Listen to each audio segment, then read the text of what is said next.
नमस्कार, यो news 24 television prime time न्यूजमा स्वागत छ। मुलुकको आर्थिक अवस्था बेकराल बन्दै गएको छ। व्यापार घाटा चुलिँदै गएको छ। राष्ट्र बैंकले बुधबार सार्वजनिक गरेको तथ्याङ्क हेर्दा कुल विदेशी विनिमयको सञ्चिति पनि 11% झरेको छ। अर्थतन्त्र खस्कँदै गएको अवस्था छ। आर्थिक परिसूचक कमजोर बन्दै गएका छन्। अधिकांश पेशा व्यवसाय चलाउन धौधौ परिरहेको छ। महँगीका कारण सर्वसाधारणको भान्सा र दैनिकी प्रभावित बनेको छ। तर सरकारले यसतर्फ चासो र तदारुकता देखाएको छैन। कागजी घोडा बनाउन र भाषण गर्नमै व्यस्त छन् मन्त्री र देश चलाउने नेताहरू। कोरोनाको नयाँ भेरिएन्टको त्रासहरूका बीच पर्याप्त तयारीमा सरकार चुकिरहेको छ। अब सरकारले आर्थिक रूपान्तरण र जनतालाई राहत दिने काममा केन्द्रित हुन जरुरी भइसकेको छ। यता नेपालमा समस्या नै समस्या। पहिले कोरोना विरुद्धको खोप नभएर समस्या, अहिले खोप भएर समस्या। सरकारले भएको खोपको व्यवस्थित र सहज वितरण गर्न सकेको छैन। देशभरका खोप केन्द्रहरूमा अहिले खोप थुप्रिएको अवस्था छ। तर दैनिक 2 लाख भ्याक्सिन दिने भन्ने सरकारी प्रतिबद्धता भने पूरा हुन सकेको छैन। विज्ञहरूले ओमिक्रोन नामको नयाँ भेरिएन्टबाट जोगिन खोपमा जोड दिए पनि बोजिलो सरकारी संयन्त्रले त्यो काम फत्ते गर्न सकेको छैन। सभा सम्मेलन भोज भतेर भिडभाड बढेकाले सचेत रहन विज्ञहरूले सुझाव दिए पनि त्यसतर्फ अझै सरकार संवेदनशील हुन सकिरहेको छैन। सरकार बेलैमा पूर्व तयारी गरेर पछि नपछुताउने पो हो कि? अब प्राइम टाइम न्यूजका हेडलाइन्स। कांग्रेसको उपसभापति निर्वाचनको मतगणना जारी। सभापतिमा विजय भएका देउवालाई ध्रुवीकृत राजनीतिमा सहिष्णुता ल्याउनेदेखि 3 तहको निर्वाचन गराउने सम्मको प्रमुख कार्यभार। संविधानलाई ठिक ट्र्याकमा ल्याउनको निम्ति काम गर्नुपर्ने छ। अमेरिकी सहयोग परियोजना एमसीसी संसदबाट अनुमोदन नगराउन उत्तरी छिमेकी चीनको दबाव। कांग्रेस पारित गर्ने पक्षमा, माओवादी नेताहरू विपक्षमा। सत्तामा हुँदा पक्षमा रहेको एमाले अनिर्णित।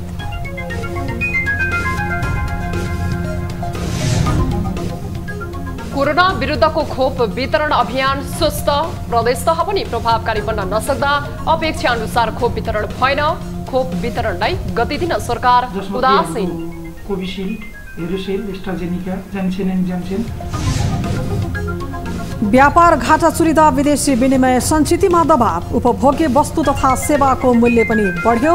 रेमिट्यान्स घट्दा अर्थतन्त्र थप प्रभावित हुने संकेत।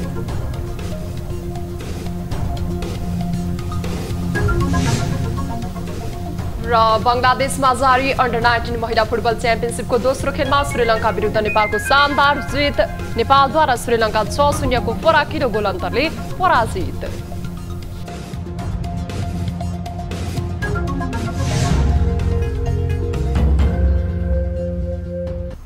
हामी निरन्तर न्यूजमा छौं। सत्तारूढ दल नेपाली कांग्रेसको उपसभापति पदको मतगणना सुरु भएको छ। बुधबार साँझदेखि उपसभापतिको मतगणना सानिपामा सुरु गरिएको हो। 2 जना उपसभापतिका लागि 7 जना चुनावी प्रतिस्पर्धामा रहेका छन्। महेश आचार्य, विजय कुमार गछुदार, डाक्टर चन्द्र भण्डारी, दिवेश्वरी शाह, धनराज गुरुङ, पूर्णबहादुर खड्का र सुजाता कोइराला उपसभापतिको दौडमा रहेका छन्। उपसभापतिको मतगणना सकिएपछि महामन्त्रीको गणना थाल्ने निर्वाचन समितिको तयारी रहेको छ। सम्पूर्ण पदाधिकारीको मतगणना पुष 10 गतेसम्म जसरी पनि सक्ने नेपाली कांग्रेसका नेता एवं गृहमन्त्री बालकृष्ण खाँडले जानकारी दिनुभयो। हामीसँग पर्याप्त समय छैन, किनकि निर्वाचन आयोगमा हामीले 10 गते भित्रै नेपाली कांग्रेसको केन्द्रीय कार्य समितिको पदाधिकारी र सदस्यहरूको नाम पठाउनु पर्नेछ। त्यस्तै प्रदेश समितिका सभापति र पदाधिकारी सदस्यहरूको नाम पनि पठाउनु पर्नेछ। त्यसकारण 10 गते भित्र नै चाहिँ हामीले यो मतगणना सिद्ध्याएर हाम्रो निर्वाचन समितिले पार्टी केन्द्रीय कार्यालयलाई प्रतिवेदन दिइसक्नु पर्नेछ। बुधबार बिहान सम्पन्न सभापतिको मतगणनामा शेरबहादुर देउवाले प्रतिद्वन्दी शेखर कोइरालालाई पराजित गर्नुभएको थियो। मंगलबार भएको दोस्रो चरणको मतदानमा शेखर कोइरालालाई 907 मतान्तरले पराजित गर्दै देउवा दोस्रो कार्यकालका लागि सभापति चुनिनु भएको हो। दोस्रो चरणको मतदानमा 4623 मत खसेको थियो। देउवाले 2733 मत पाउनु भएको छ भने प्रतिद्वन्दी कोइरालाले 1855 मत पाउनुभयो। मङ्सिर 24 गतेदेखि सुरु भएको कांग्रेसको 14औं महाधिवेशनमा सभापति सहित 134 पदमा प्रतिस्पर्धा भएको छ। नेपाली कांग्रेसको सभापतिमा शेरबहादुर देउवा निर्वाचित भएसँगै दलभित्र देखा परेको नयाँ समीकरणले कस्तो प्रभाव पार्छ भन्नेमा यति बेला चासो बढिरहेको छ। त्यति मात्र होइन, पार्टीको दोस्रो कार्यकालका लागि सभापति बनेका देउवाले सत्तासँगै र राष्ट्रिय मुद्दाहरूको व्यवस्थापनमा कसरी प्रस्तुत हुन्छन् भन्ने सवाल समेत अहम बनेको छ। एक रिपोर्ट। यति बेला नेपालको राजनीति चरम ध्रुवीकरणको अवस्थामा छ। नेकपा एमालेको ध्यान सत्ता गठबन्धनमा सामेल नेकपा माओवादी केन्द्र र नेकपा एकीकृत समाजवादीलाई निर्मम प्रहार गर्नमा केन्द्रित छ। एमाले अध्यक्ष केपी शर्मा ओली यति बेला नियमित रूपमा पुष्पकमल दाहाल र माधव नेपालको उछितो काटिरहेका छन्। जवाब दिने दाहाल र नेपाल पनि उस्तै छन्। राजनीतिक परिवर्तनमा हातेमालो गरेका दल र नेताहरूबीच द्वन्द्वले यति बेला मुलुकमा आएको परिवर्तन समेत स्थिर हुने नहुने लगायतका चुनौती देखिरहेको छ। तर पछिल्लो समय राजनैतिक ध्रुवीकरणका बीच संसदीय आधारमा सानो आकारमा खुम्सिएको नेपाली कांग्रेस अन्य दलको तुलनामा मध्यमार्गी र समन्वयकारी दलका रूपमा देखिएको छ। अन्य दल एक अर्काको मुख नहेर्ने अवस्थामा पुग्दा पनि कांग्रेससँग भने सहकार्य गर्न सबै दल इच्छुक छन्। सोही कारण यी दलहरूलाई राष्ट्रिय राजनीतिको समग्र मुद्दाका साथै लिएर अघि बढ्ने जिम्मेवारी प्रधानमन्त्री तथा नेपाली कांग्रेसका सभापति शेरबहादुर देउवाको काँधमा आइलागेको छ। यस्तोमा देशको परराष्ट्र नीति, अन्तर्राष्ट्रिय मामिला, न्यायालयको विवाददेखि जनताका सवालसँग जोडिएका विचाराधीन विधेयकलाई संसदमा बहस गराउने विषयमा समेत कांग्रेसको भूमिका महत्त्वपूर्ण छ। संसदमा भइरहेको जुन गतिरोध छ त्यसलाई अन्त्य गरेर संसदलाई बिजनेस दिनु पर्यो। संसदमा आउन बाँकी रहेका सयौं विधेयकहरू, कानुनहरूलाई निर्माण गरेर मुलुक र संविधानलाई ठिक ट्र्याकमा ल्याउनको निमित्त काम गर्नुपर्ने छ पहिलो। दोस्रो चाहिँ हामीले चैत वैशाखमा हुन लागेको स्थानीय तहको निर्वाचन सम्पन्न गर्ने गरिकन त्यसलाई व्यवस्थित गर्नुपर्नेछ। यो सरकार यो लोकतान्त्रिक संविधान बचाउन, ट्र्याकभन्दा बाहिर लगिएको संवैधानिक प्रक्रियालाई बचाउनको निमित्त आएको हुनाले आफ्नो मुख्य कार्यहरूमा त्यहाँनिर सम्हालिएर अगाडि बढ्नुपर्नेछ।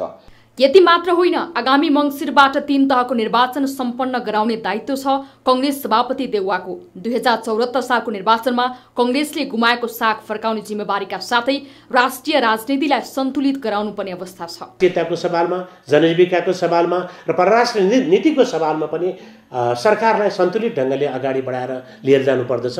अहिले अन्तर्राष्ट्रिय सवालको कुरा गर्दा यो सरकार निर्माण भइसकेपछि अन्तर्राष्ट्रिय सम्बन्धमा केही सन्तुलन र केही चाहिने फराकिलोपन आइरहेको छ। यति बेला मुलुकको राष्ट्रिय राजनीतिले नेतृत्व खोजिरहेको छ। दलहरू साना विषयमा अल्झेका कारण राष्ट्रिय मुद्दाहरू ओझेलमा परिरहेका छन्। यस्तोमा पार्टीको आन्तरिक चुनौती पार गरेर सभापतिमा चयन भएका देउवासँग राष्ट्रिय राजनीतिले ठूलो आश गरेको छ। विशेष गरी संसद अवरोधको अवस्था, एमसीसी बारे अन्योलताका अवस्थालाई समाधान गर्नका लागि राष्ट्रिय सहमति जुटाउनेदेखि परराष्ट्र मामिलामा सम्बन्ध सुधारका लागि पहल गर्न सके देउवाको आगमन सुखद हुनेछ। अन्यथा उनको विगत जस्तै अर्थहीन बन्ने अवस्था नआउला भन्न सकिँदैन। न्यूज 24 टेलिभिजनका लागि क्यामेरामा श्याम पुडा सैनिकको साथमा टिभी जर्नलिस्ट पुष्पा शर्माको रिपोर्ट। शेरबहादुर देउवा नेपाली कांग्रेसको 14औं महाधिवेशनबाट सभापति पदमा पुनः निर्वाचित भएका छन्। पछिल्लो निर्वाचनमा पार्टीको पराजय र पार्टीको भातृ संगठनलाई पूर्णता दिने जस्ता काममा असफल रहेको आरोप खेपिरहेकै बीच देउवा पुनः सभापतिमा दोहोरिएका छन्। सभापतिमा पुनः दोहोरिन उनलाई खासै सकस नभए पनि आगामी दिन भने चुनौतीपूर्ण रहेको छ। एक रिपोर्ट। पछिल्लो 6 दशक नेपाली राजनीतिमा सक्रिय शेरबहादुर देउवा मंगलबार नेपाली कांग्रेसको सभापतिमा दोस्रो पटक निर्वाचित भएका छन्। उनले निकटतम प्रतिद्वन्दी डाक्टर शेखर कोइरालालाई पराजित गरेका हुन्। सभापतिमा देउवाले जित्ने लगभग पक्का भए पनि राजनीतिक खेलका कारण ढुक्क हुन नसकेका देउवाले आफू पुनः सभापतिमा विजयी भएमा आगामी 3 तहको निर्वाचनमा पार्टीलाई विजयी गराउने प्रतिबद्धता जाहेर गरे। यो महाधिवेशनले यो डर त्रासबाट मुक्त समाज फेरि यो कुनै किसिमको पनि यो तानाशाही सरकार नआओस् भन्नका लागि यो महाधिवेशनले निर्णय गर्नुपर्छ। त्यो निर्णय गरेको खण्डमा आउँदो सरकार काङ्ग्रेसको हुन्छ गाउँदेखि माथिसम्म विगतमा उनको नेतृत्वमा रहेको कांग्रेसले संसदीय निर्वाचनमा लज्जास्पद पराजय भोगेको थियो, तर पनि देउबा पूरा गर्न कठिन वाचा गर्न फसिहटेनन्। विगत जे जस्तो भए पनि देउबाको आगामी दिन सहज भने छैन। उनलाई पार्टीभित्रको गुट मिलाउने चुनौती नै छ। त्यसलाई कसरी व्यवस्थापन गर्ने भन्ने प्रश्न समेत उठिरहेको छ। पार्टीको समग्र पार्टी पंक्तिले समर्थन गर्यो, त्यसबाट पनि के जाहेर हुन्छ भने उहाँ सबै नेताहरूलाई जोड्न सक्नुहुन्छ। कसैलाई पनि असुरक्षाको अनुभूति हुने परिस्थिति आउँदैन भन्ने विश्वासले नै सबैले उहाँलाई सहयोग पनि गर्नुभयो, समर्थन पनि गर्नुभयो। संस्थागत रूपले चलाउने चाहिँ प्रयास चाहिँ गर्नुपर्छ। अब यो आवाज त्यो हो र उहाँले चाहिँ त्यो कुरालाई चाहिँ पक्कै पनि सम्बोधन गर्नुहुन्छ र सशक्त रूपमा पार्टीलाई चाहिँ अगाडि बढाउनुहुन्छ। 10औं करोडको चाहिँ पोस्टर पम्पलेटहरू राखिरहेछ, 10औं जना मान्छे चाहिँ दिनमा उफरिरहेछ। यति नै नेपाली कांग्रेसले भोलि स्थानीय चुनावमा, प्रदेशको चुनावमा, सङ्घको चुनाव उफ्रिदिनुपर्छ यो कार्यकर्ताहरू, अनि मात्र नेपाली कांग्रेस एक त हुन्छ। सभापतिमा जसरी पनि निर्वाचित हुनको लागि उनले विगतका विरोधी कृष्ण सिटौला र प्रकाशमान सिंहलाई आफूतिर तानेका छन्। उनीहरूलाई चित्त बुझाउने क्रममा देउबाले हैरानी बेहोर्नुपर्ने विषय बुझ्न कठिन छैन। महाधिवेशन अघि नै सिटौला पक्षीय प्रदीप पौडेललाई महामन्त्रीमा उठाएर देउबाले आफ्नै समूहका नेता चिडाइसकेका छन्। अबका दिनमा सरकार र चुनावमा टिकट वितरण पनि यही पक्षलाई चित्त बुझाएर अघि बढ्ने विषय देउबाका लागि सहज भने हुने छैन। त्यसमाथि साथ छोडेर हिँडेका पद भनेपछि हुरुक्कै गर्ने विमलेन्द्र निधि पनि अन्ततः देउबासँग आइपुगेका छन्। यसले देउबालाई भागबण्ड मिलाउने काम थप सकसपूर्ण हुने देखिन्छ। यसबाहेक विगतमा पार्टीभित्रका सजिला प्रतिद्वन्दी रामचन्द्र पौडेलको स्थानमा डाक्टर शेखर कोइराला आएका छन्। देउबालाई रामचन्द्रसँग भिड्न जति सहज थियो, शेखरसँग त्यो हुने अवस्था बिल्कुलै छैन। यस्तै गठबन्धनका दल, फरक विचार व्यवस्थापन र एमसीसी पारित लगायतका विषय देउबाले आजसम्म जस्ताको त्यस्तै छोडे पनि अब भने त्यसलाई किनारा लगाउनु पर्नेछ। ती विषयको व्यवस्थापन गर्न पार्टीभित्र गुटको सहयोगमा सभापति बन्न जति सहज नहुने चर्चा चलिरहेको छ। न्यूज 24 टेलिभिजनका लागि क्यामेरामा मदन सापकोटाको साथमा टिभी जर्नलिस्ट समीर जोशीको रिपोर्ट। नेपाली कांग्रेसका नेता शेखर कोइरालाले पार्टीलाई बेथितिमा चलाउने प्रयास भए सशक्त प्रतिवाद गर्ने बताउनु भएको छ। पार्टीको 14औं महाधिवेशनमा सभापति पदमा पराजित भएपछि बुधबार काठमाडौँमा आयोजित धन्यवाद कार्यक्रममा उहाँले पछिल्लो 5.5 वर्ष पार्टी बेथितिमा चलेको भन्दै अब पनि पार्टीलाई बेथितिमा चलाउने प्रयास भए सशक्त प्रतिवाद गर्ने बताउनु भएको हो। उहाँले निर्वाचनको परिणामलाई लिएर आफ्नो मनमा कुनै कुण्ठा नरहेको भन्दै महाधिवेशनमा आफूलाई समर्थन गर्ने सबै प्रतिनिधिहरूलाई आभार व्यक्त गर्नु भएको छ। त्यस्तै आफू कांग्रेसको रूपान्तरणका लागि लागेको भन्दै निरन्तर गैरदैलोमा पुग्ने बताउनु भयो। नेपाली कांग्रेसको रूपान्तरणको लागि लागिसकेको छु। निरन्तर रूपमा तपाईहरुको घर दैलोमा पुग्नेछु। कार्यक्रममा कांग्रेस नेता गगन थापाले मध्यरातिसम्म नेतृत्व परिवर्तन नभए कांग्रेस सकिन्छ भन्ने केही नेताहरूको भनाइ नै परिवर्तन भएको प्रति प्रश्न गरिरहने बताउनुभयो। उहाँले अब कांग्रेसको सभापति गुटको सभापति होइन, सबैको सभापति बन्नुपर्ने जिकिर पनि गर्नुभयो। पार्टी कार्यालयमा अबदेखि गुटको बैठक राख्दिन र म गुटको बैठकमा बस्दिन भन्ने ठाउँबाट नयाँ यात्रा सुरु गर्न सक्नुहुन्छ कि सक्नुहुन्न? मैले 4 वर्ष देखेर 5 वर्ष देखेर आएको छु। हामी माथि रामचन्द्र पौडेलको कोठामा बस्थ्यौं, तल पार्टी सभापतिजीको आफ्नै कोठाभित्र गुटको बैठक पहिला चल्थ्यो। थापाले पार्टी सभापतिसँग पार्टीको हितमा सहकार्य गर्दै पार्टी चुक्ने ठाउँमा रोक्ने बताउनु भयो। एमाले अध्यक्ष केपी शर्मा ओलीले नेपालमा विदेशी शक्तिले नियन्त्रित अस्थिरताका लागि काम गरिरहेको दाबी गर्नुभएको छ। बुधबार ललितपुर स्थित तुलसीलाल स्मृति प्रतिष्ठानमा आयोजित मनोनित केन्द्रीय सदस्यहरूको शपथ ग्रहण कार्यक्रममा ओलीले यस्तो बताउनु भएको हो। नेकपा माओवादी केन्द्रका अध्यक्ष पुष्पकमल दाहाल प्रचण्ड र नेकपा एकीकृत समाजवादीका अध्यक्ष माधव कुमार नेपाल अस्थिरताको संवाहक भएको पनि ओलीले आरोप लगाउनु भएको छ। त्यसैगरी अध्यक्ष ओलीले प्रचण्ड र पूर्व राजा ज्ञानेन्द्र शाहबीच विगतमा गोप्य साँठगाँठ भएकै कारण ज्ञानेन्द्रले माघ 19 को दिन शासन सत्ता हातमा लिएको दाबी पनि गर्नु भएको छ। सहमतिपछि नै ज्ञानेन्द्रले माओवादीको बिना कुनै अवरोध अभिनन्दन कार्यक्रम गर्न पाएको उहाँको तर्क छ। कार्यक्रममा ओलीले साम्राज्यवादको विकसित रूप शेयर बजार भन्ने प्रचण्डको अभिव्यक्तिकै कारण 2 दिनमै शेयर बजार धराशायी बनेको टिप्पणी समेत गर्नुभयो। ती शक्तिहरूमा सबभन्दा चर्को गरी चल्ने प्रचण्ड एन्ड कम्पनी र माकुने एन्ड कम्पनी। उहाँले आगामी निर्वाचनमा एमालेलाई ठूलो पार्टी बनाउन सबैले भूमिका खेल्नुपर्ने र मनोनित केन्द्रीय सदस्यलाई आवश्यक जिम्मेवारी दिने बताउनुभयो।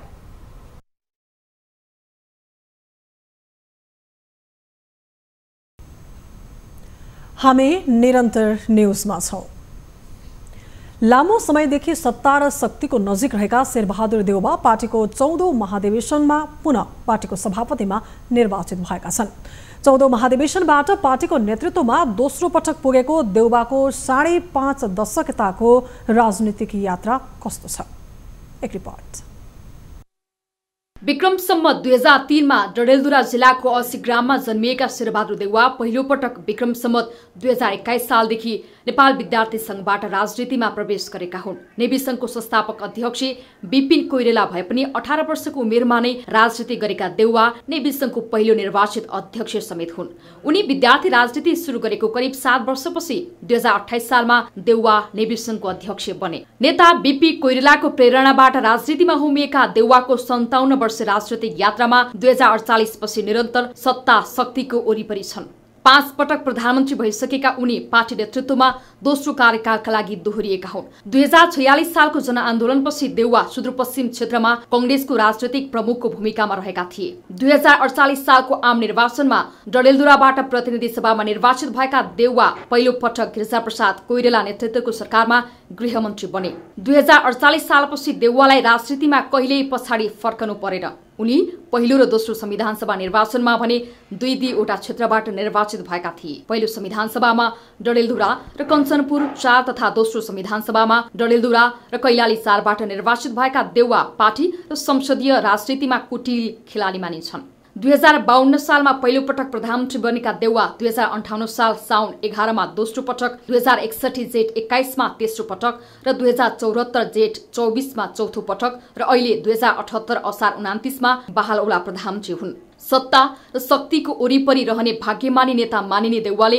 पार्टी भित्रका आन्तरिक प्रतिस्पर्धामा भने पटक पटक हार बेहोरेको इतिहास छ। 10औं महाधिवेशनमा गिरिजाप्रसाद कोइरेलासँग पराजित भएका देउवाले 11औं महाधिवेशनमा आफ्नै पार्टी गठन गरे। तत्कालीन राजा ज्ञानेन्द्र शाहसँग साठगाँठ गरेर सरकार बनाउने दौडमा देउवाले कांग्रेस फुटाएका थिए। देउवा सरकारमा जानका लागि पार्टीको अवज्ञा गरेको भन्दै पार्टीको साधारण सदस्य समेत नरहने गरी तत्कालीन सभापति गिरिजाप्रसाद कोइरेलाले कारबाही गरेपछि देउवाले नेपाली कांग्रेस प्रजातान्त्रिक गठन गरेका थिए। केही समय सरकारमा बसेर पटक पटक चुनावको मिति सारेका कारण तत्कालीन राजाले असक्षम भन्दै बर्खास्त गरेका देउवा त्यसपछि भने कमजोर भई बसेका थिए। तर 2064 सालमा संविधान सभा निर्वाचन अघि 40% हिस्सा लिएर कांग्रेससँग एकीकरण गर्न आइपुगेका उनले 12औं महाधिवेशनमा फेरि सभापतिमा प्रतिस्पर्धा गरे पनि सुशील कोइरेलासँग पराजित भए।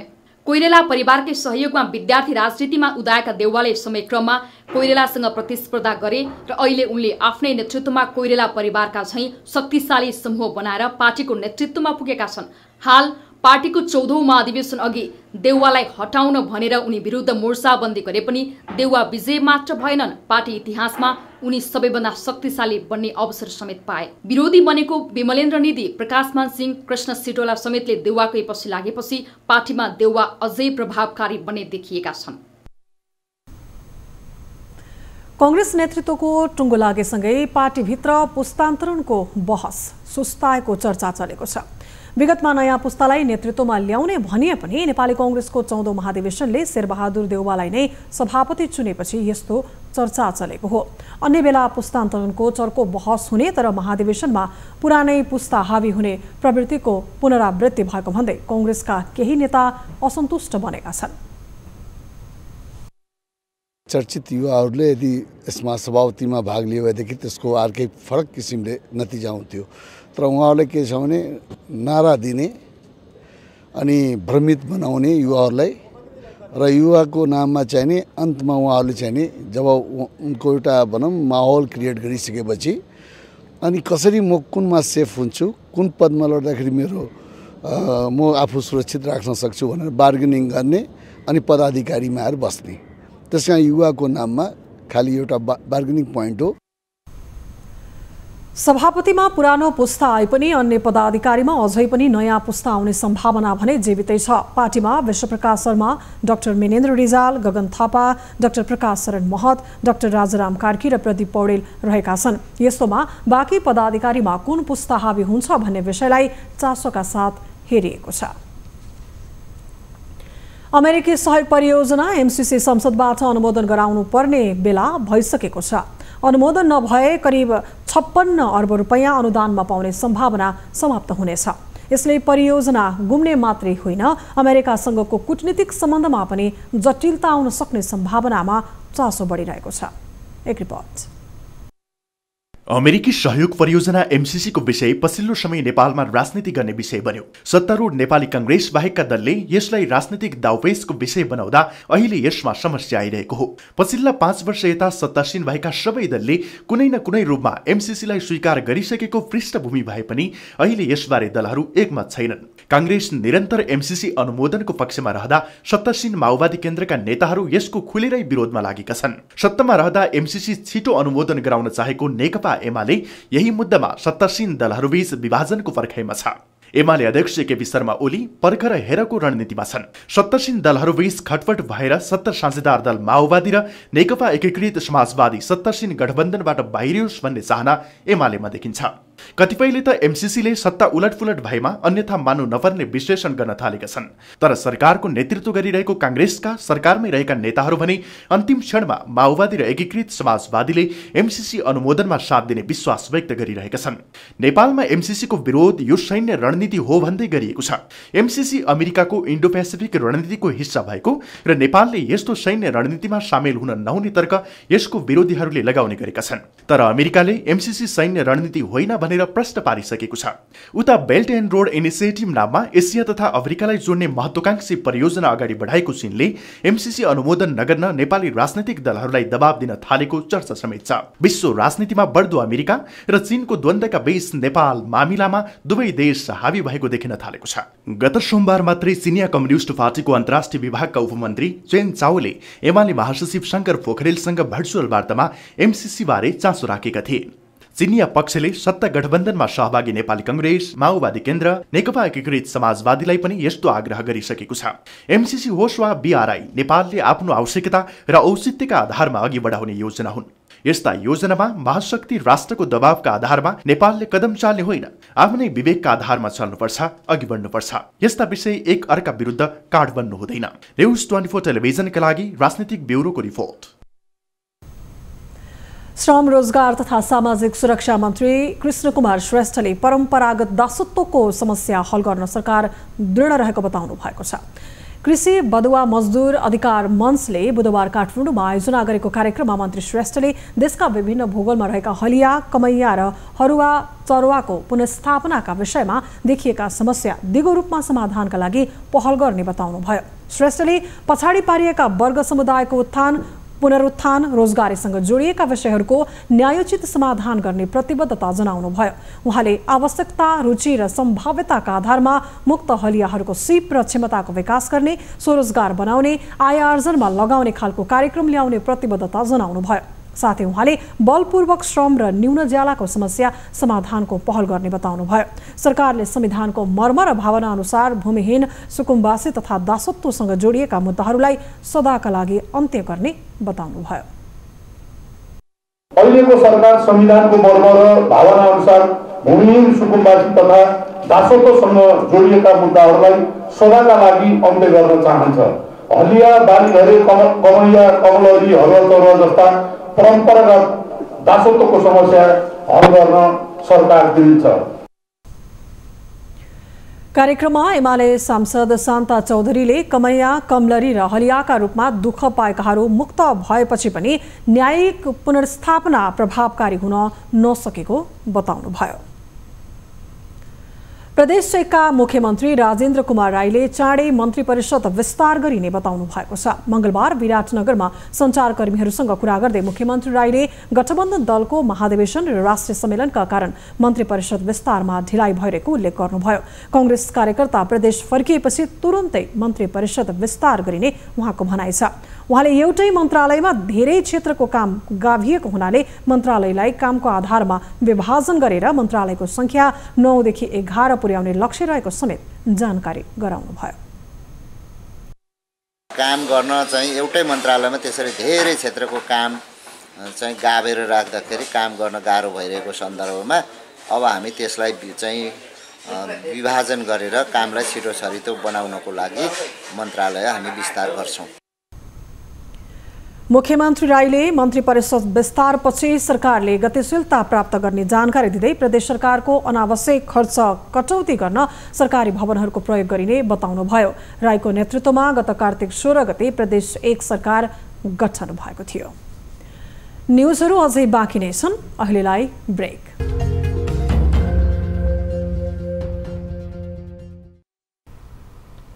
हामी निरन्तर न्युजमा छौं। कर्णाली प्रदेशसभा कर्णाली नवप्रवर्तन अन्वेषण तथा आविष्कार प्रतिष्ठान विधेयक 2078 दर्ता गराइएको छ। प्रदेश सांसद नरेश भण्डारीले बुधबार सो विधेयक पेश गर्नुभएको हो। प्रतिष्ठान प्रदेश सरकारको वन वातावरण मन्त्रालय मातहतमा रहने र उद्योग वन वातावरण तथा पर्यटन मन्त्री नै कुलपति रहने विधेयकमा उल्लेख छ। विज्ञान प्रविधिको क्षेत्रमा अन्वेषण तथा आविष्कारका लागि प्रोत्साहन गर्न सो विधेयक पेश गरिएको सांसद भण्डारीको भनाइ छ।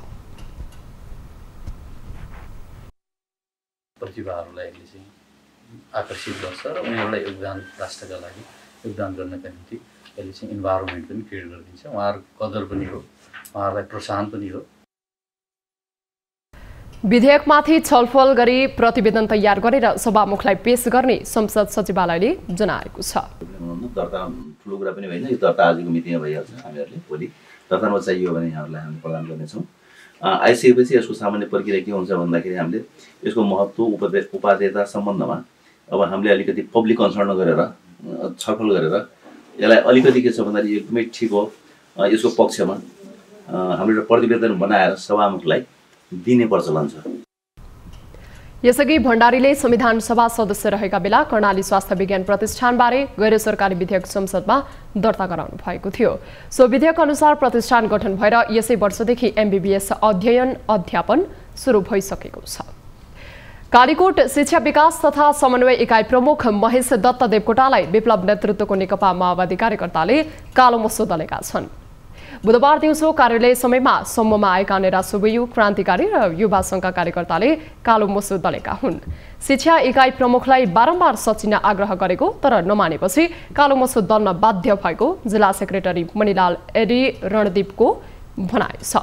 शिक्षकबाट घुस लिएको पैसा तत्काल फिर्ता नगरे थप कारबाही गर्ने समेत उनीहरूको चेतावनी छ। यता आफूले कुनै घुस नलिएको बताउँदै विप्लव कार्यकर्ताहरूले कानुनको धज्जी उडाउँदै आफूलाई बेइज्जत गर्न दुर्व्यवहार गरेको देवकोटाको आरोप छ। पछिल्लो समय शेयर बजारप्रति आम लगानीकर्ताको मात्रै होइन राजनीतिज्ञको पनि आकर्षण बढेको छ। साना लगानीकर्ताको संख्या बढेसँगै चासोको केन्द्रबिन्दु बनेको शेयर बजार लक्षित गर्दै केही नेता बजारप्रति नकारात्मक टिप्पणी गरेर आलोचित भइरहेका छन् भने केही नेता बजार अनुकूल टिप्पणी गरेर चर्चित हुने प्रयासमा छन्। एक रिपोर्ट। शेयर बजारमा आम लगानीकर्ताको चासो हुनु स्वाभाविक हो। पछिल्लो समय यो चासो वात्तै बढेको पनि छ। जसरी आम लगानीकर्ताले बजारमा ध्यान दिन थालेका छन् त्यसैगरी राजनीतिक दल र नेताहरूले पनि यसलाई महत्त्व दिन थालेका छन्।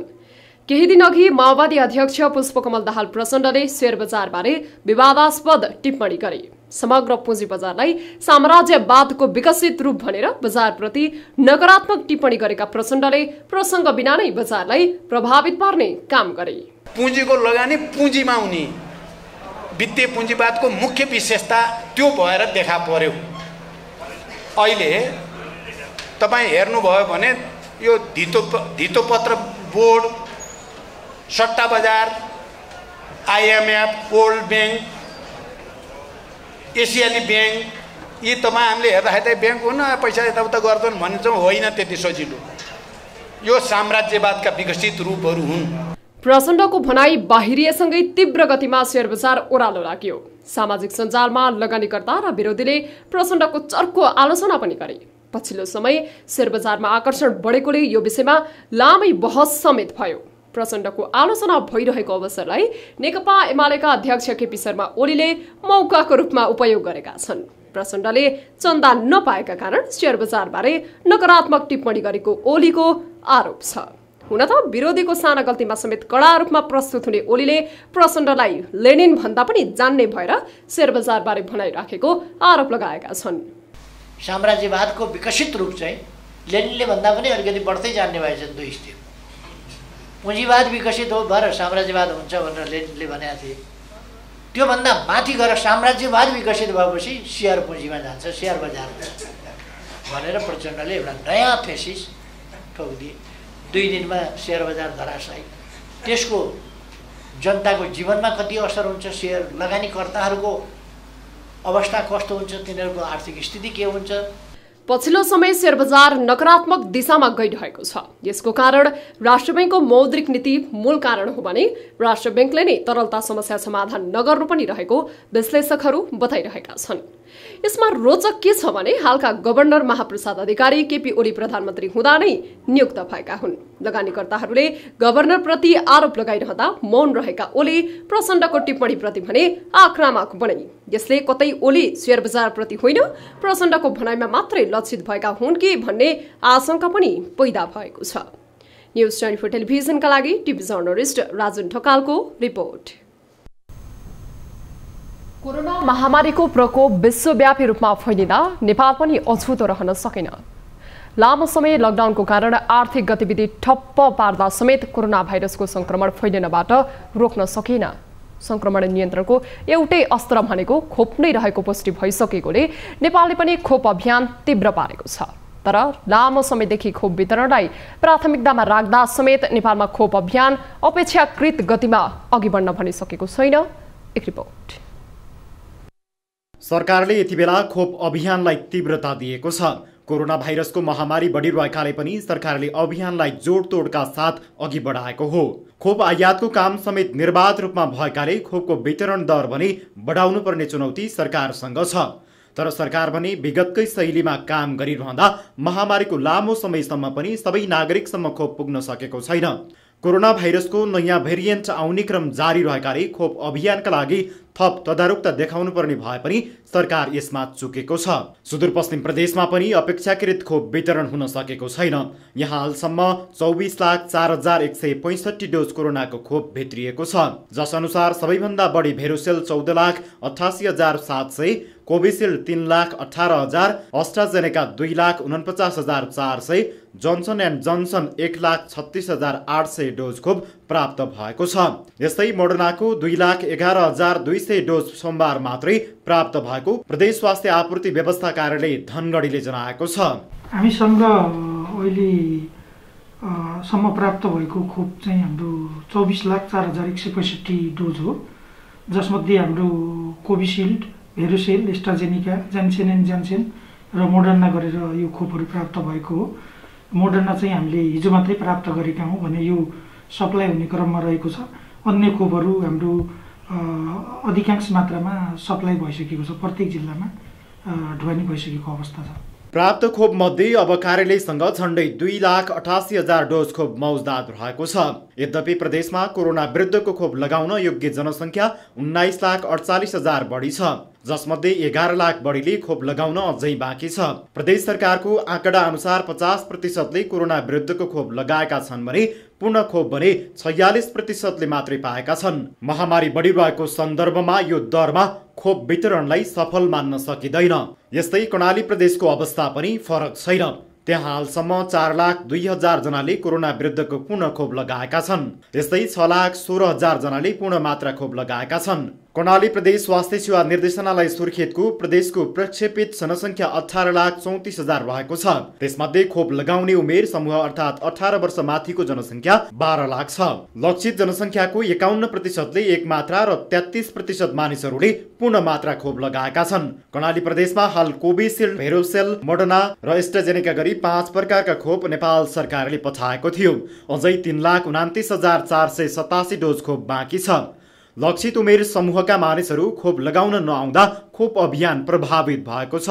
र अहिलेसम्म खोपको सञ्चित विवरण हेर्ने हो भने हामी कहाँ सबै खोपहरू जस्तो मैले अघि भने जस्तै मोडर्ना, जेन्सन, भेरोसिल, कोभिसिल्ड सबै गरेर हेर्ने हो भने 3,29,487 डोज चाहिँ अझ पनि बाँकी रहेछ हामी कहाँ। प्रदेश नम्बर 1 मा पनि लक्षित जनसङ्ख्याको 45%ले मात्रै कोरोना विरुद्धको खोप लगाएका छन्। प्रदेश 1 को चीनसँग सीमा जोडिएको 3वटा जिल्ला सोलुखुम्बु, ताप्लेजुङ र सङ्खुवा सभामा भने 18 वर्ष माथिका सबै लक्षित समूहलाई खोप लगाइसकिएको छ। प्रदेश 1 मा कोभिसिल्ड, अस्ट्राजेनेका, भेरोसेल र जोन्सन एन्ड जोन्सन गरेर हालसम्म 35,96,296 डोज खोप आएकोमा 34,97,452 डोज 14वटै जिल्लामा वितरण गरिसकिएको आपूर्ति व्यवस्थापन केन्द्रका निमित्त प्रमुख शम्भु शाहले जानकारी दिनुभयो। पर्याप्त मात्रामा खोप रहेको छ र उहाँबाट हामीलाई पूर्ण सहयोग भइरहेको छ। यो प्रदेशमा चाहिँ अहिले खोपको अभाव छैन। हामीसँग मौजदात पनि राम्रै सङ्ख्यामा रहेको छ भने अन्य खोपहरू पनि आउने प्रक्रियामा रहेको छ र अहिले चाहिँ अलिकति हामीलाई अभाव भनेको सिरिन्जको अभाव भएको छ, जुन चाहिँ जसले गर्दाखेरि कहीँ कतै क्याम्पेनहरू जुन चलिरहेका छन् त्यहाँ चाहिँ हामीले कभरेज खोप सेसन बढाउन सकेका छैनौँ। कोरोना भाइरसको नयाँ भेरिएन्ट देखिएसँगै विश्व जगत नै सतर्क बनिरहेको छ। अझ खोप अभियान तीव्र पार्ने काम समेत भइरहेको छ। तर नेपालमा पनि समस्या आएपछि मात्रै हतारिने प्रवृत्ति हाल पनि देखिनुलाई विज्ञहरूले गलत भनिरहेका छन्। यस्तोमा खोप प्रयोगका लागि सार्वजनिक अपिल गर्नेदेखि पर्याप्त खोप दिलाउने विषयमा सरकार तल्लीन हुन आवश्यक छ। न्युज 24 टेलिभिजनका लागि टिभी जर्नलिस्ट गोविन्द खत्री, तारा आचार्य र अर्जुन बोहराको रिपोर्ट। हामी निरन्तर न्युजमा छौं। कोरोना महामारीपछि देखिएको तरलता अभावको समस्याले समग्र अर्थतन्त्र प्रभावित बनिरहेको छ। नेपाल उद्योग वाणिज्य महासंघले आयोजना गरेको नव उत्थान सम्मेलनमा समेत यसको चर्चा भएको छ। नियामक निकायले तरलता अभाव नै नरहेको बताए पनि बजारमा देखिएको सङ्कटले समग्र अर्थतन्त्रलाई असर पार्ने अवस्था देखिएको छ। एक रिपोर्ट। मङ्सिर महिनाको अन्त्य हुन लाग्दा समेत बैंकिङ क्षेत्रले तरलता अभावको समस्या भोगिरहेको छ। सरकारले पुँजीगत खर्च बढाउन नसक्ने र आयात बढ्ने जस्ता कारणले तरलता अभावको समस्यालाई बढावा दिइरहेको छ। अझ विप्रेषण आप्रवाहको कमी र निर्यात सुस्त भएकाले पनि विदेशी मुद्रा सञ्चितलाई समेत असर पारेको छ। आर्थिक वर्ष 2078-79 को पहिलो 4 महिना अर्थात् साउनदेखि कार्तिकसम्ममा कुल वस्तु आयात 61%ले बढेको छ। यो अवधिमा पेट्रोलियम पदार्थ, यातायातका साधन तथा पाट पूर्जा, चाँदी लगायतका बढी आयात गरिएको हो। आयातित सामग्रीले व्यापार घाटा समेत 56%ले बढाएको छ। विप्रेषण आप्रवाहमा समेत 7.5%ले कमी आएको छ। नियामक निकाय भने आर्थिक सूचकाङ्कलाई सन्तुलनमा राख्न सुनचाँदीको आयातमा कडाई, पुँजीगत खर्चमा सुधार, पुनर्कर्जा विस्तार जस्ता विषयलाई जोड दिइरहेको छ। मौद्रिक नीति बनाउँदा नै हामीले चाहिँ सम्पूर्ण उद्योग व्यवसाय पक्षहरू, होटल पर्यटनबाट सुझावहरू लिएर नै गरेका थियौँ र सबैलाई सहयोगी हुने किसिमले नै मौद्रिक नीति आएको छ। पुनरुत्थान लक्षित नै मौद्रिक नीति आयो।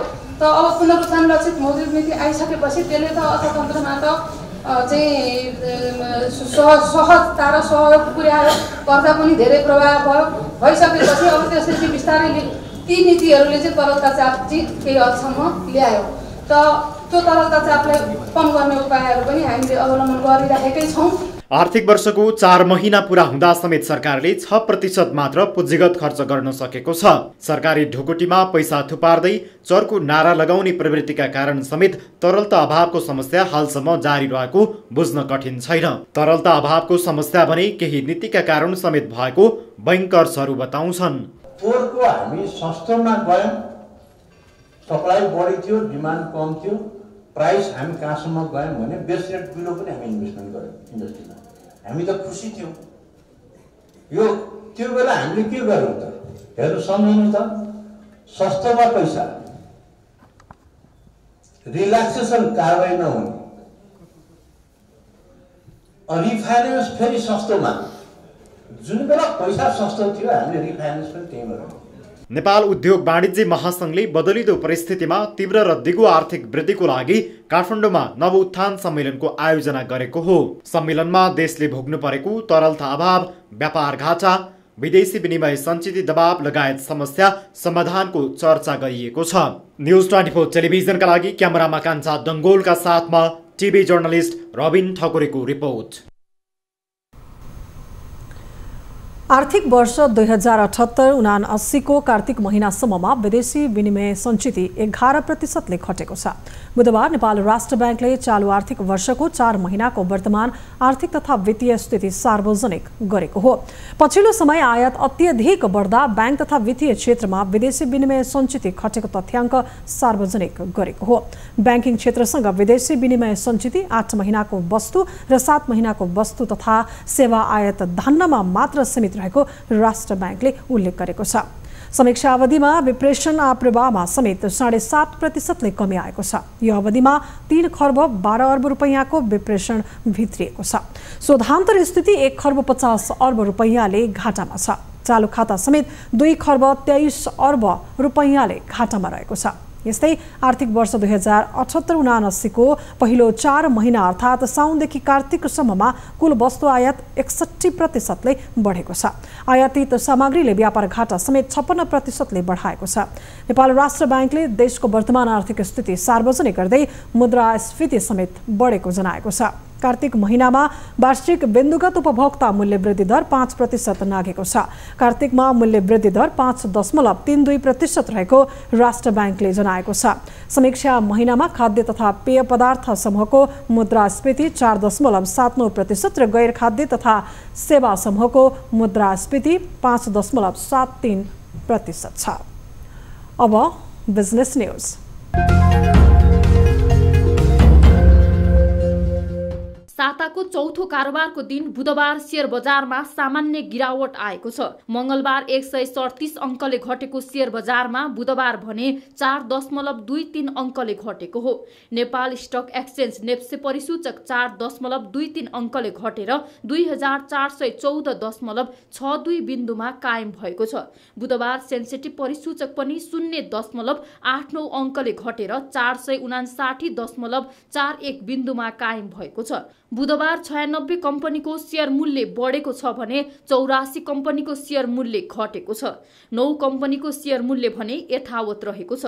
बुधबार कारोबारमा आएका कुल 228 कम्पनीका 98,79,109 किता शेयरको कारोबार हुँदा 4 अर्ब 58 करोड 83,90,678 रुपैयाँ बराबरको कारोबार भएको छ। बुधबार कारोबार भएका कुल 13 उपसमूह मध्ये 8 वटा उपसमूहको शेयर बढेको छ भने बाँकी 5 वटा उपसमूहको शेयर घटेको छ। जसमध्ये फाइनान्स उपसमूहको सर्वाधिक 46 अङ्कले बढेको छ। त्यसैगरी व्यापार 29 अङ्कले, जलविद्युत 7 अङ्कले, विशाख ब्याङ्क 40 अङ्कले, निर्जीवन बीमा 27 अङ्कले, उत्पादन 7 अङ्कले, म्युचुअल फन्ड 0.01 अङ्कले र लगानी उपसमूह 0.46 अङ्कले बढेका छन्।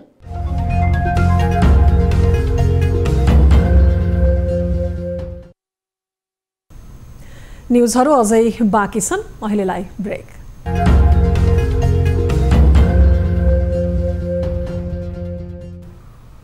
हामी निरन्तर न्युजमा छौं।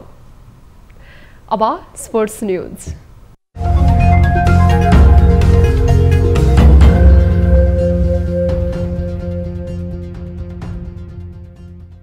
साफ अन्डर 19 महिला फुटबल च्याम्पियनशिपको दोस्रो खेलमा नेपालले श्रीलङ्का विरुद्ध शानदार जित निकालेको छ। बंगलादेशको ढाकामा जारी खेलमा नेपालले बुधबार श्रीलङ्कालाई 6-0 गोलको फराकिलो अन्तरले हराएको हो। ढाका स्थित शहीद सिपाही मुस्तफा कमल स्टेडियममा नेपालका लागि रश्मि घिसिङले 2 गोल गरिन्। यस्तै सविता राणा मगर, मेनुका कुमारी आले मगर, सलोनी राणा मगर र रजनी थोकरले 1-1 गोल गरिन्। खेलको 5औं मिनेटमा रश्मिले गोल गर्दै नेपाललाई सुरुवाती अग्रता दिलाइन्।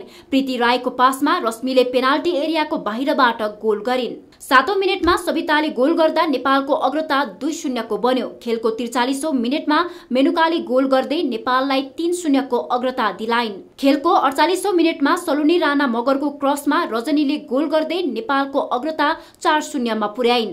खेलको 53औं मिनेटमा सलोनीले गोल गर्दा नेपालको अग्रता 5-0 को बन्यो। त्यसपछि खेलको 85औं मिनेटमा रश्मिले व्यक्तिगत दोस्रो गोल गर्दै नेपाललाई 6-0 को जित दिलाइन्। जितसँगै जारी च्याम्पियनशिपमा नेपालले पहिलो जित दर्ता गरेको छ।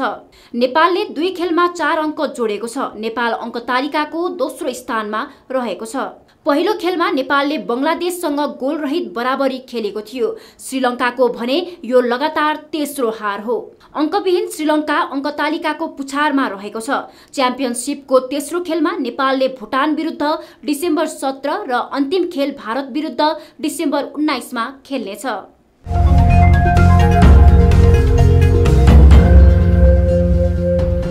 हामी निरन्तर न्यूजमा छौं। अब एउटा रोचक प्रसंग। संसारमा 101 अब्बल हेलिकप्टरहरू छन्, जसमध्ये कतिको आकार कार जत्रै छ त कतिको ठूलो ट्रक जस्तो पनि। तर अहिले संसारमा यस्तो हेलिकप्टर आएको छ जसको आकार केवल मानिसको मुट्ठी जत्रो मात्रै छ। अझ अनौठो त के भने यो मुट्ठीभरको हेलिकप्टरको मूल्य चर्को छ। यो विचित्रको हेलिकप्टरको काम निगरानी गर्नु हो। संसारकै सानो यो हेलिकप्टरको नाम ब्ल्याक हर्नेट हो। संवेदनशील तथा उच्च प्राथमिकता प्राप्त अभियानमा सेना तथा प्रहरीहरू निगरानी तथा जासुसीका लागि यो हेलिकप्टर डिजाइन गरिएको हो। यो हेलिकप्टरको लम्बाइ 10 सेन्टिमिटर र चौडाइ 2.5 सेन्टिमिटर छ। वास्तवमा यो रिमोटबाट नियन्त्रित हुने ड्रोन हो, जुन अग्रपंक्तिमा खटिने सैनिकहरूको ज्यान जोगाउने उद्देश्यका साथ डिजाइन गरिएको हो। ब्ल्याक हर्नेटको प्रयोग विपद प्रभावित क्षेत्रमा नागरिकको खोजी तथा बचाव कार्यमा पनि प्रयोग गर्न सकिने बताइएको छ। नर्वे स्थित प्रोक्स डायनामिक्स कम्पनीले यो हेलिकप्टर ड्रोन तयार गरेको हो। यसको प्रयोग अमेरिका, फ्रान्स, बेलायत, जर्मनी, अस्ट्रेलिया, तुर्की, नर्वे, नेदरल्यान्ड, पोल्यान्ड, न्युजिल्यान्ड तथा भारत लगायतका देशका सैनिकले गर्ने गरेका छन्। यसको मूल्य करिब 1.5 करोड रुपैयाँ पर्दछ। अब वेदर अपडेट।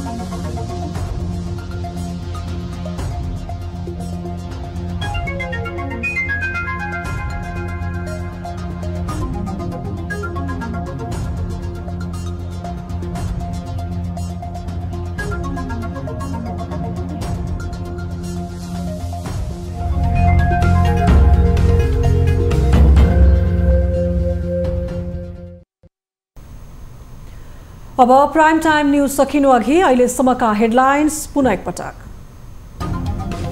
कांग्रेसको उपसभापति निर्वाचनको मतगणना जारी। सभापतिमा विजय भएका देउवालाई ध्रुवीकृत राजनीतिमा सहिष्णुता ल्याउनेदेखि 3 तहको निर्वाचन गराउने सम्मको प्रमुख कार्यभार। संविधानलाई ठिक ट्र्याकमा ल्याउनको निम्ति काम गर्नुपर्नेछ।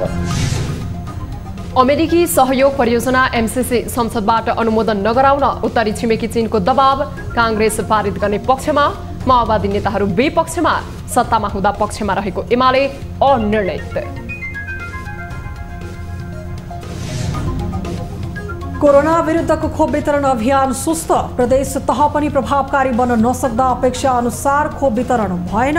खोप वितरणलाई गति दिन सरकार उदासीन। जसमध्ये हाम्रो Covishield, Vero Cell, AstraZeneca, Johnson and Johnson. व्यापार घाटा चुनिदा विदेशी विनिमय सञ्चितमा दबाव। उपभोग्य वस्तु तथा सेवाको मूल्य पनि बढ्यो। रेमिटेन्स घट्दा अर्थतन्त्र थप प्रभावित हुने संकेत।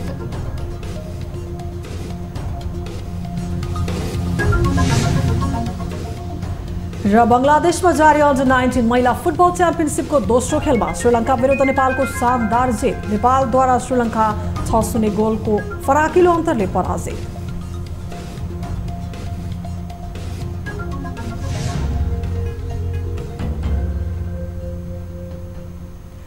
प्राइम टाइम न्यूज अहिलेलाई यति नै। जाँदा जाँदै ताली र गालीका लागि हामीले सोधेको प्रश्न। मंगलबारदेखि सुरु भएको संसद अधिवेशनमा एमाले अवरोध कायमै राखेको छ। सभामुखले पक्षपाती निर्णय गरेकाले एमालेको विरोध जायज हो भन्नेले तालीमा र होइन कानुन निर्माण गर्ने थलो राजनीति गर्ने थलोमा परिवर्तन हुनु हुँदैन भन्नेले गालीमा भोट गर्नुहोला। हाम्रो पात्रको एपमा गएर ताली र गालीका लागि भोट गर्न सक्नुहुनेछ। थप न्यूजका लागि हाम्रो वेबसाइट www.news24nepal.com हेर्नुहोला। साथै हामीलाई फेसबुक, ट्विटर र युट्युबमा पनि फलो गर्न सक्नुहुनेछ। यस्तै मोबाइल, भाइबर र इमेलबाट 24 हेल्प डेस्कमा तपाईका केही समस्या र गुनासो भए सम्पर्क गर्न सक्नुहुनेछ। अहिलेलाई बिदा दिनुहोस्। हामी निरन्तर न्यूजमा छौं। नमस्ते।